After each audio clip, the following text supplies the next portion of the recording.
Alam mo, Sir Neil, like I have said,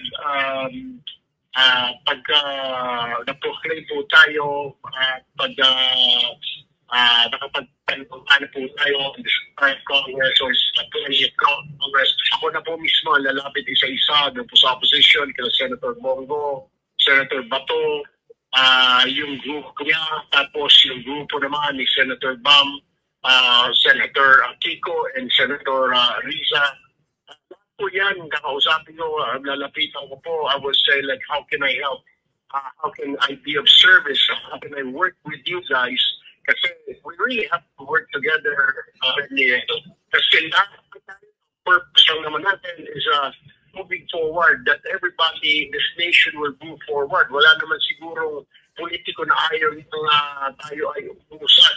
So lahat po kami, yun ang target, umusad tayo, meaning say, mura ang presyo ng pagkain, affordable, may trabaho, good healthcare, etc., education, lahat naman yan. So, minsan sa strategy, siguro sa paniwala, kaya I need to talk to the opposition, I need to talk to the center, I need to talk to the right. Siga, sabi niya, my left, my right, my center. So, I need to talk to everybody. And hindi lang ako siguro kundi yung grupo namin, yung alyansa, will have to cooperate, to work with everybody para united with one common goal. And the goal is that everybody in this nation will move forward, Sir Neil.